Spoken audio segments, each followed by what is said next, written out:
began as a hushed conversation behind Kensington Palace walls, one that aides tried to bury before it ever reached daylight. But the moment Princess Catherine walked out of that private meeting, pale and shaken, it was clear something irreversible had already been set in motion. What involved Princess Charlotte was only the surface. Beneath it lay a decision powerful enough to shake Parliament itself. Before we go deeper into what this really means for the royal family, make sure to subscribe so you don't miss a single update. Inside the sealed room, the atmosphere had been described as unusually heavy, as if even the walls understood the weight of what was being discussed. Catherine had arrived expecting a routine safeguarding update, a procedural briefing she had handled countless times before. But what unfolded instead was far more complex, drawing in not only senior constitutional advisors, but also medical and legal experts summoned under strict confidentiality protocols, rarely activated without cause. Every voice in that room carried restraint, as if speaking too loudly might fracture something already fragile. The phrase that changed everything came without warning: safeguarding matter involving all three children. It was not elaborated on at first, but its repetition alone shifted the entire tone of the meeting. Catherine reportedly froze at the mention, her composure tightening as layers of implication were slowly revealed. William, seated beside her, maintained a controlled silence, though insiders suggest his focus never left the advisors as they carefully measured each word. Nothing in the discussion was framed as immediate danger, yet everything pointed toward long-term constitutional sensitivity tied directly to the future of the monarchy's next generation. As the briefing deepened, medical specialists were brought into the conversation, not to alarm, but to interpret a set of developments that had been quietly tracked for weeks. Their presence alone signaled escalation. Legal advisors followed, outlining boundaries of confidentiality that now extended beyond the palace and into government oversight channels. Catherine, according to those aware of the exchange, became visibly emotional as the full scope of implications began to surface, not just for Charlotte, but for George and Louis as well. It was no longer a singular concern. It was systemic. William's response was immediate and firm. Any movement beyond the room, he insisted, had to remain strictly contained within a royal government communication channel. There would be no leaks, no interpretation, and no deviation from protocol until clarity was fully established. Yet even as he spoke, the repetition of Charlotte's name throughout the briefing lingered like an unresolved echo, marking her as the focal point of an issue that still refused to define itself clearly. Outside the room, palace operations shifted into quiet restriction. Internal communications were subtly locked down, access narrowed, and informal channels suspended without announcement. Staff sensed the change before they were ever told of it. Something had been contained but not resolved. But what began as a private family concern was quietly evolving into something far larger, something that would eventually force its way into the heart of Parliament itself. Before any official word was spoken, Westminster was already unsettled. Whispered briefings, sealed agendas, and last-minute schedule changes hinted that something unprecedented was approaching. MPs described an unusual royal caution alert circulating through administrative channels. No names were mentioned, only one phrase repeated again and again: matters concerning heirs under direct protection. What made the atmosphere in Westminster so unsettling was not a single announcement, but the silence surrounding it. Committees that usually operated with predictable transparencies suddenly shifted into closed coordination. Parliamentary clerks were instructed to prepare contingency schedules without explaining why certain slots had been left deliberately open. Even seasoned MPs, who had witnessed years of constitutional debate, admitted they had rarely seen such quiet urgency ripple through the institution without a public trigger. Behind the scenes, confidential briefing requests began arriving from palace channels to senior ministers, each carefully worded, each stripped of detail yet heavy with implication. The language was restrained, but the intent was unmistakable. Prepare, but do not speculate. Security protocols were subtly heightened around royal-linked legislative sessions, with additional checks introduced not through public announcement, but through internal instruction that arrived late in the evening when most attention had already shifted away from procedural matters. At the same time, rumors began to circulate within political corridors that Princess Catherine herself might be preparing something unprecedented, a direct address, linked not to ceremony or tradition, but to a matter involving her children and the constitutional responsibilities that surrounded them. These whispers, though unconfirmed, spread quickly enough to alter the tone of parliamentary conversations. What had once been routine debate now carried an undercurrent of anticipation, as if everyone was waiting for a moment that had not yet been officially acknowledged. Civil servants, usually bound by structured documentation, were quietly advised to exercise extreme caution. Informal guidance suggested that written records related to the developing situation should be minimized or redirected through secure channels. It was not framed as censorship, but as preservation of institutional stability. Even so, the effect was the same: an intentional thinning of the paper trail surrounding a matter that no one was yet allowed to define openly. Then came the phrase that tightened everything further: three-child constitutional safeguard review. It appeared in fragments across briefings, never fully explained, never publicly clarified, yet impossible to ignore once repeated. Those who heard it understood that it placed the situation beyond personal concern and into structural territory, something touching the future, framework of monarchy and state relations at once. Simultaneously, guidance from royal communications offices advised a media blackout, not in the form of enforcement, but through coordinated restraint requests to major outlets. Editors were encouraged to avoid premature framing, while journalists noted an unusual absence of the usual defensive rebuttals that typically accompanied royal speculation. The silence itself became its own kind of signal, amplifying curiosity far more than any official statement could have done. And yet, even as Parliament prepared in silence, no one fully understood the magnitude of the announcement about to be delivered. Insiders now whisper that the crisis did not begin in Parliament, but inside a classified royal welfare assessment conducted months earlier.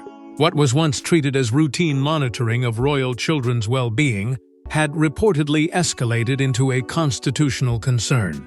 At the center of it all, Princess Charlotte, and a development quietly flagged as unusual but significant.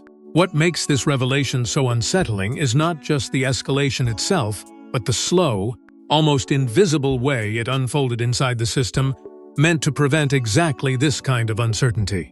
The Royal Welfare Monitoring Program had operated for years as a quiet safeguard, tracking the well-being of the young heirs, with careful precision and strict confidentiality.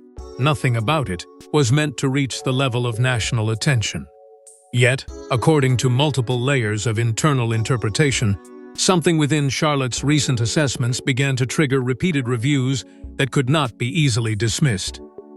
Early warning indicators, described only in the vaguest internal language, were reportedly elevated over time rather than in a single moment. At first, it was framed as precaution. Then it became pattern recognition, and eventually, it became something that advisors could no longer agree on how to categorize. Some saw it as a medical sensitivity requiring continued observation and care. Others began to argue that the implications were touching not just health protocols, but the long-term constitutional safeguarding of the line of succession itself. This division inside advisory circles created an invisible fracture. One side urged calm continuity, believing the matter had been carefully managed within acceptable limits. The other pushed for escalation, warning that delaying structured disclosure could create institutional risk later. Catherine, according to those familiar with the internal tone of the discussions, was increasingly drawn toward transparency not as a political move, but as a protective instinct for her children. Attempts to keep the matter entirely suppressed reportedly met quiet resistance from her side, not through confrontation, but through insistence that clarity was safer than silence. William's position, however, leaned toward control rather than exposure. His approach centered on ensuring that any acknowledgement of the situation would pass through formal, Parliamentary channels, tightly structured and carefully worded, not to minimize concern, but to prevent uncontrolled interpretation from spreading beyond the institution. In parallel, palace lawyers began reviewing the most sensitive layer of all the constitutional safeguarding implications tied to succession stability, and how even perception alone could create pressure on the monarchy's framework. Inside the broader royal household structure, disagreement became unavoidable.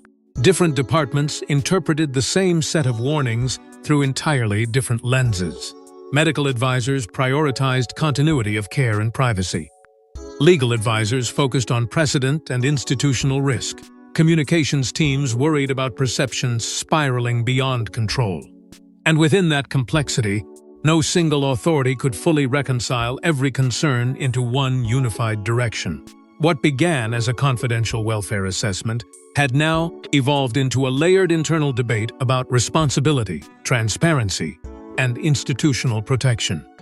And by the time the discussion edges finally widened outward, there was already a growing realization that this was no longer just an internal matter of observation. It was becoming something far harder to contain. By the time these concerns reached Westminster, the situation had already transformed from private worry into national constitutional sensitivity. According to multiple palace-adjacent accounts, Catherine made a decision that stunned even senior advisors. She would not contain the matter behind palace doors.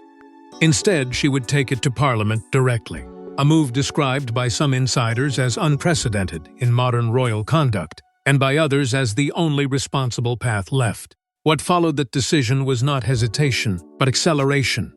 The entire machinery around her shifted in tone within hours. What had once been a carefully contained internal discussion suddenly expanded into coordinated institutional movement. Catherine's stance was unwavering. This was not a matter that could remain confined within palace corridors anymore. It had crossed into territory where public accountability and constitutional awareness were now unavoidable. And that shift alone was enough to unsettle even the most experienced advisors around her. William's reaction was measured, but behind that restraint was clear reluctance. He understood the gravity of stepping into parliamentary space with something so closely tied to their children. Yet he also recognized the logic behind controlled transparency. In the end, his support came not as enthusiasm, but as acceptance of a reality that could no longer be reversed. The decision had already created momentum, and resisting it would only deepen uncertainty across both institutions. Inside the palace, emergency drafting began almost immediately. Official statements were shaped, reshaped, and refined with extreme caution. Every word weighed for its constitutional and emotional impact. Advisors worked under pressure, aware that this was not a routine communication. It was a message that could alter public perception of the monarchy's internal boundaries. The presence of Queen Elizabeth II's legacy protocols was repeatedly referenced, as if her framework still served as the final moral compass guiding every difficult decision, even in her absence. But beneath the procedural discipline, concern was rising. The subject at the heart of the announcement involved children, and that alone changed the emotional temperature of every discussion. Advisors warned that public reaction would not follow traditional political patterns. This was not about policy or ceremony. It was about family, trust, and the fragile perception of safety within the royal line. The risks was not just misunderstanding, but emotional escalation across the public sphere. Media coordination teams quietly prepared for a rare scenario: simultaneous announcement alignment across broadcasters. There was no attempt to dramatize it internally, yet everyone understood the implication. When royal communication moves in sync with Parliament, it signals something beyond routine disclosure. It signals institutional weight. Every outlet was being positioned for a moment that could not be softened, delayed, or reframed after the fact. And still, through all the preparation, one truth remained unavoidable. This was no longer about internal safeguarding, nor even about controlled transparency. It was about redefining how the monarchy speaks when its most sensitive responsibility intersect with public accountability. What followed was not just preparation for a speech, It was the building of a moment that would redefine royal state communication. When Catherine finally appeared before Parliament-linked officials, the atmosphere reportedly shifted instantly.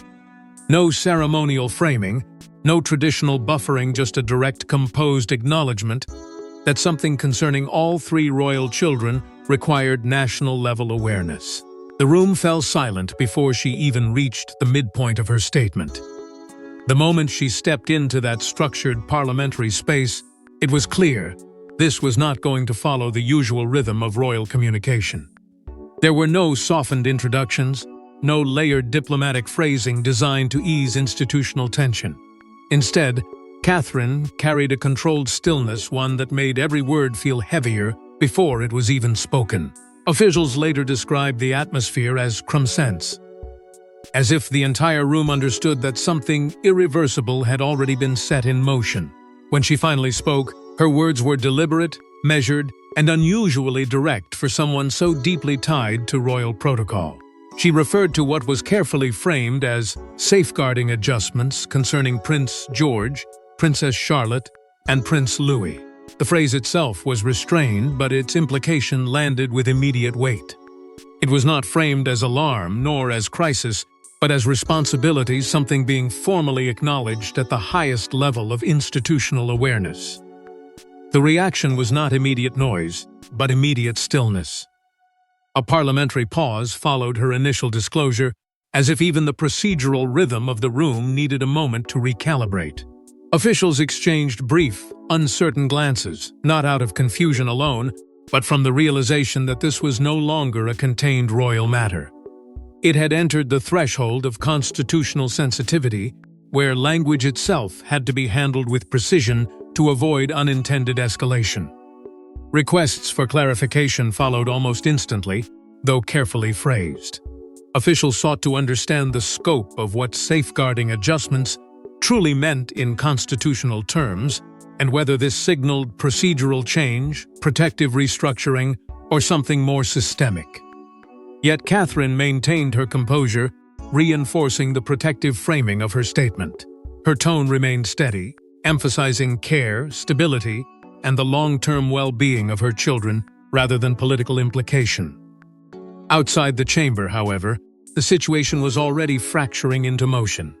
Media corridors erupted into controlled chaos as brief fragments of information began circulating faster than they could be verified. The absence of sensational framing in her actual words only intensified speculation as reporters tried to interpret meaning from restraint itself. Every pause, every carefully chosen phrase became material for immediate analysis. William's presence added another layer of gravity. He remained silent throughout the entire address, positioned not as an interrupter, but as a stabilizing figure within the room. His silence was not absence, it was alignment, a recognition that the moment required restraint over reaction. Observers noted that his focus never shifted, as if he understood that the impact of this announcement would unfold far beyond the chamber itself. And yet, despite the controlled tone and protective framing, the underlying tension was unmistakable. This was not a routine statement, nor a symbolic gesture. It was a structured disclosure delivered at the intersection of family and state, where every word carried both emotional and constitutional weight. But the true impact of her words would only become clear once the political and royal machinery began reacting behind closed doors. Inside Buckingham Palace, the announcement triggered an immediate operational response. Not panic, but recalibration. Teams were activated, protocols reviewed, and communication chains tightened. Some described it as the quietest emergency the institution has faced in years. The moment Catherine's parliamentary-linked statement filtered back into the palace system, everything shifted into controlled motion. There were no alarms, no visible disruption, yet every corridor of decision-making tightened in silent coordination. Senior courtiers moved quickly, not reacting emotionally, but structurally adjusting schedules, reviewing communication flows, and rechecking every layer of protocol that might be affected by what had just been disclosed. It was the kind of response that only the monarchy could execute, invisible on the surface, but intensely active underneath. Emergency meetings were convened almost immediately among senior courtiers. Each discussion focused on stabilizing interpretation rather than escalating concern. The priority was not to rewrite what had been said, but to ensure it did not drift beyond its intended institutional boundaries.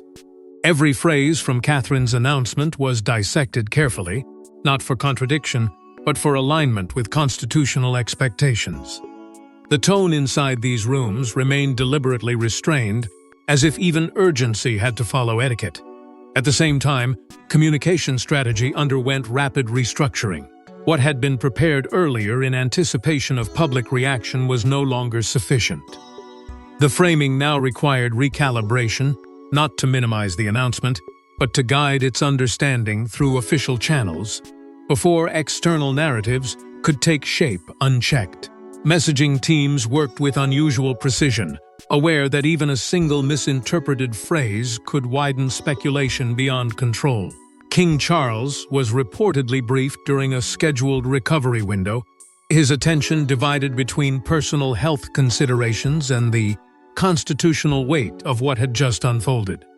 The briefing was described not as alarmist, but necessary an acknowledgement that this was no longer confined to internal royal management. His role remained central, even if his energy was carefully rationed, and every update was filtered through layers of advisory caution. Meanwhile, Camilla's office maintained a noticeably careful distance from direct operational involvement, not absent, but restrained, observing without steering, aware that the situation required clarity of authority rather than overlapping influence. This separation itself became part of the internal structure, reinforcing the sense that every role within the institution was being precisely redefined in real time. Princess Anne, as expected, brought procedural discipline into the heart of the response. Her position was firm, and unwavering emotion could not lead the response, only structure could. She advocated for strict adherence to established protocol, ensuring that no reaction exceeded constitutional boundaries. Her influence acted like an anchor within the unfolding recalibration, keeping the institution aligned with process rather than pressure. William, however, assumed an even more active coordinating role. His focus was operational stability across both palace and governmental communication lines. He became the central point through which updates were aligned, decisions clarified, and responses synchronized. Not as a symbolic heir, but as an active stabilizer in a moment where clarity mattered more than ceremony. Security around royal residences was also quietly reinforced, not in response to immediate threat, but as a precautionary measure tied to unpredictability of public reaction. Movement patterns were adjusted, access points reviewed, and protective coordination tightened without public acknowledgement. Everything remained invisible to the outside world, yet internally the system had undeniably entered a heightened state of awareness. And yet, within this controlled structure, political pressure was only beginning to build. As news filtered outward, reaction across Britain was immediate and divided.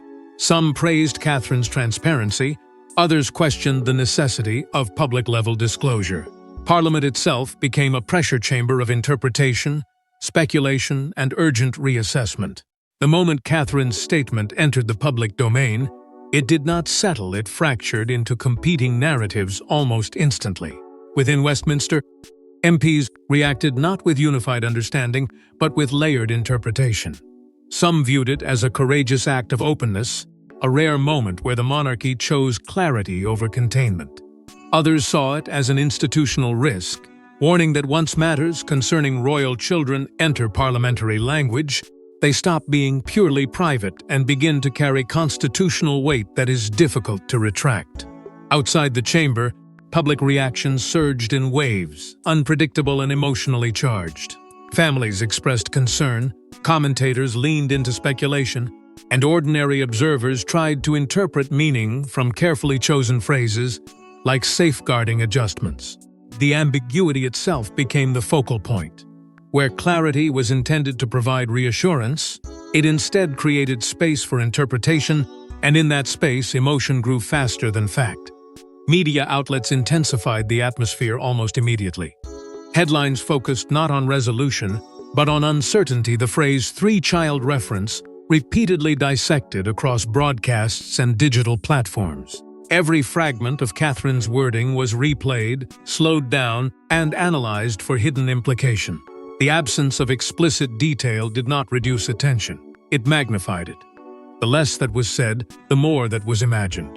Constitutional experts quickly entered the conversation, requesting clarification from government channels about the structural meaning behind such a disclosure. Their concern was not emotional, but procedural. Once royal safeguarding language intersects with parliamentary awareness, it raises questions about precedent, responsibility, and the boundaries between family privacy and state acknowledgement. The uncertainty was no longer just public, it was institutional. Opposition voices added another layer of pressure, calling for a formal disclosure framework to ensure that future communications of this nature followed a clearer constitutional path. Their argument centered not on the content itself, but on the process. If such announcements could emerge in this form, then the system governing them required refinement. The debate quickly expanded beyond Catherine's statement into a broader discussion about how the monarchy communicates in moments of sensitivity. Meanwhile, royal commentators emphasized how rare this moment truly was. There was a shared recognition that announcements involving royal children at this level of visibility had no modern parallel. That rarity itself deepened the sense of weight surrounding the event. It was not just what had been said, it was that it had been said at all, and in this particular way. Across social platforms, speculation intensified at a pace no institution could fully control. Interpretations multiplied, often detached from official wording, each version shaping its own narrative of concern, reassurance, or uncertainty. The conversation expanded far beyond its origin, evolving into a national dialogue that mixed emotion, curiosity, and unanswered questions. But amid the noise outside, the monarchy itself was already moving toward resolution. In the aftermath, a new framework quietly emerged, one designed to ensure that what happened would never again reach such a constitutional threshold without structured oversight. Behind closed doors, it was described simply as the Children Safeguarding Protocol Amendment.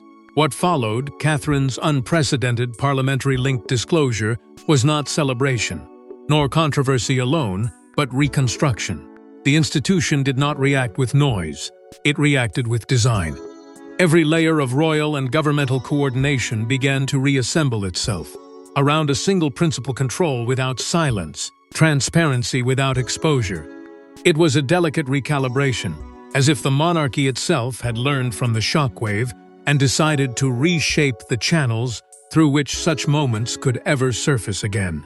At the center of this recalibration stood a newly formalized coordination structure between the royal household and state oversight bodies.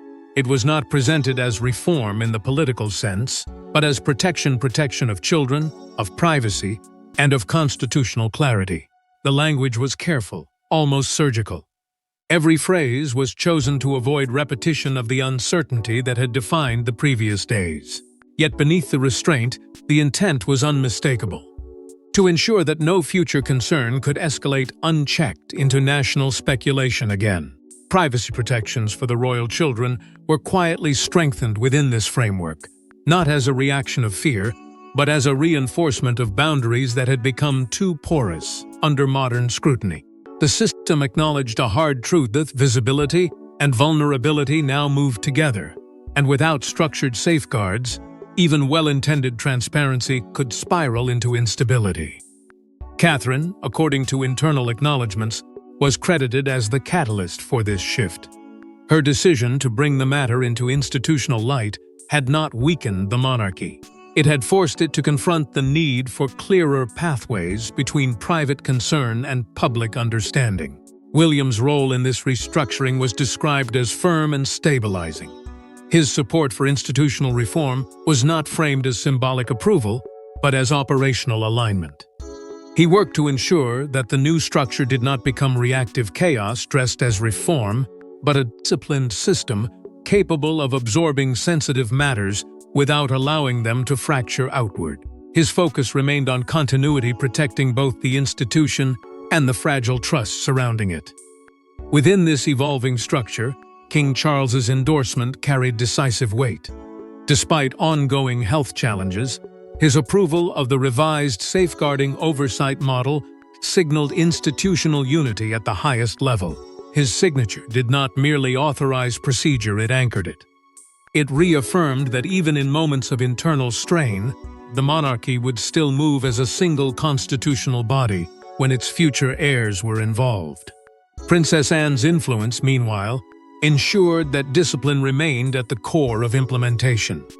She reinforced enforcement mechanisms with characteristic rigidity, insisting that protocols must not only exist but be followed without deviation. For her, structure without adherence was meaningless. Her presence within the process acted as a stabilizing force, ensuring that emotional response never diluted procedural integrity. As the framework settled into place, commentators within institutional circles began to describe the monarchy in a new light, not weakened by the episode but refined by it. Controlled transparency became the defining phrase. Not openness without limits, and not secrecy without accountability, but a structured middle ground where sensitive truths could be managed without destabilizing the system that carried them. And as the dust settled over Westminster, one truth remained undeniable. This was no longer just a royal family matter, but a defining moment in how the crown protects its future heirs, while preserving the fragile balance between tradition and accountability. Thanks for watching. Please don't forget to like and subscribe, and we will see you in next one.